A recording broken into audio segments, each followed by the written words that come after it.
Hello, my name is Renata Murez, and I am an apprentice, or was an apprentice of Carlos Castaneda, Taisha Abelar, Carol Tiggs, and Fluna Donna Grau.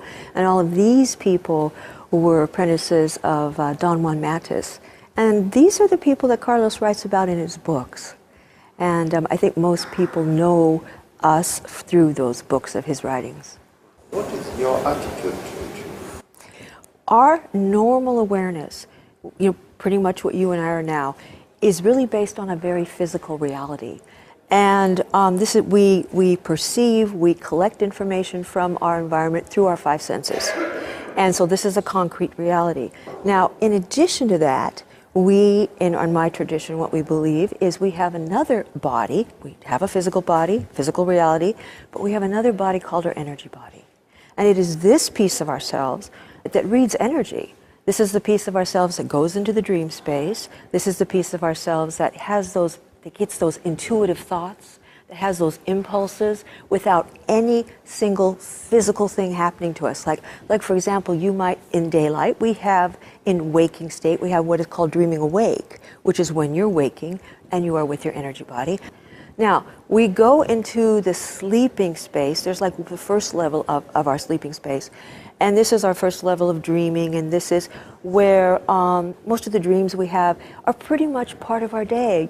Our bosses show up, our cars, our houses, myself being 5 years old, all those, my tricycle, everything shows up in that first level of dream.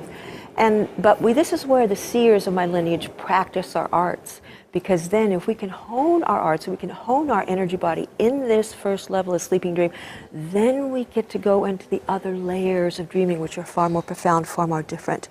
These are worlds that are very unfamiliar with our normal awareness, worlds that are very unfamiliar with anything we have accustomed to in physical reality. This is where people, for example, it depends on where you go, it's very telepathic, it's very colorful. It's, there are beings there, they do not resemble human beings at all. If you compare that when the sun lights out, we have a shadow, everybody does have an energy body, and it's with us all our time. And this is what Tensei really teaches us, is how to reach it. Because as the seers describe, if we're just in normal awareness, this is only 1/2 of our energy. But if we're with our energy body, and you begin to perceive that the world is not physical, that this whole room is completely made out of energy, and then the physical world is put on top of it, that you can heal yourself, you can move matter from your energy body. So that's where a tradition like Tensei really comes in, because it comes from a long line of seers, tens of thousands of years old. То есть это то, где приходит наша традиция, которая идет из очень далекого времени, 10, более 10 тысяч лет назад. When people come to our seminars, they will be doing these movements. And like I said, within 10 or 20 minutes, they will experience their energy body. Now, they're dreaming. They are awake. So they will be in a state of dreaming awake. They will feel a whole lot of energy they've never felt before. Their perception will go from here to here. It'll be like 360 degrees all around them. They'll close their eyes or keep their eyes open, and they'll be able to feel things in the back of their head. Most people can't in normal awareness. They're just kind of bicameral. We're all here, But they'll start feeling that. They'll start having interesting thoughts they've never had before. And that's just from 20 minutes of doing these movements. У нас левая рука тянется вверх, а за ней тянется правая рука вверх, как бы левая ведет правую. И при этом мы делаем вдох и выдох. Давайте сделаем несколько раз.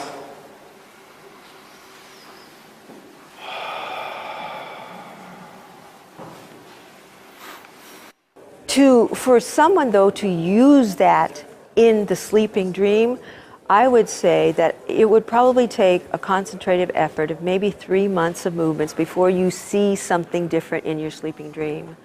And then before you control your dream, as we were discussing earlier, it's going to take a while. It's going to take a while for you to really get close enough to your energy body, to not have a lag time, and to command the space, command yourself in that space. It's going to take a number of years. I would say on the average, people start doing it about after 5 years. But you see, the importance for our lineage is to go into the dream space with as pure as possible and with as little interpretation. So that's why we do this thing called the recapitulation. We review those scenes from our lives that are the basis of our brain, our ideas, our habits, our psyche. And we review those and interject our energy body into those. So when you go into the dream space, you are relatively pure. And you're just in that momentary, wow, this is really cool, instead of, oh, that reminds me of when I was 5 years old. When you're there and you're saying that, the whole dream is going to collapse because you've brought too much of your normal awareness into the dream space. You'll have no control over it. We learn how to control ourselves in normal awareness. We learn how to control our emotions or anger, these kinds of things. We learn how to stop the dialogue of our mind, to get silent, because as soon as this is silent, then the energy body comes in. And so we learn this in our normal awareness, which transfers to that first layer and multiple layers of the sleeping dream. How that manifests in the sleeping dream space is I am in control of myself. I mean, you do understand that in normal awareness, I make my reality by what I think and by what I do. Well, your dream space is your reality also. So you make that space yourself. Okay. That we have the opportunity to perceive through our energy body and all of the realms of energy which it exists in. Что у нас еще есть возможность воспринимать при помощи энергетического тела и всю реальность энергии, которая идет вместе с этим. What you want to focus on, what we'll be focusing on, is a current scene of maybe some kind of conflict that you had. So once you learn how to control some of your habits and patterns here, then you learn how to control yourself there. So in that first, second, third, fourth layers of dream, you'll be able to tell yourself, well, there's a door over there. I want to walk to the door. Because, when we first start dreaming, we're kind of voyeurs. We're kind of sitting there, watching everything go by. Wow, look at that. Whoa, I'm flying. But I got no control over this. Nothing. And so by getting control here, you'll get control of yourself there, and you can walk yourself to the door. And I go, you know what? I want to go to the Himalayas. I want the Himalayas to be on the other side of that door. And you open that door in your dream space, and the Himalayas will be there because it is by your design. The same thing as when other entities, as you were talking before about fear, would enter your dream. You can say, no, go away, and they will dissolve because it's your dream. So this is what we're after, is this kind of control. By controlling ourselves, we then are able to control the dream. But it doesn't work the other way around. It works from here out. Do I have dreams every night? I have dreams almost every other night. Lucid dreams where I'm in them and I'm in the space and I'm doing things, but every other night. Now, I have a lot of that first layer dream where I still practice my skills of moving myself around and moving from dream to dream and all that kind of thing. And maybe I would say, the very far out dreams, maybe I have a very far out dream maybe about once every 3 months, I would say. And then, you don't want to have those far out dreams without having your skills. Okay, well, I'm saying those level 3, 4, and 5, those level dreams where the worlds are completely different. So beings are crawling along tile, and they're very unusual, let's say. And so there's no more rules for you. Yeah. You're totally there, and you totally have to be fully energetically aware and walk or manipulate yourself through this space. And not be antagonistic. You don't want to be antagonistic to your environment there, and you don't want to get too much attention, So you're just, but you learn how to do this.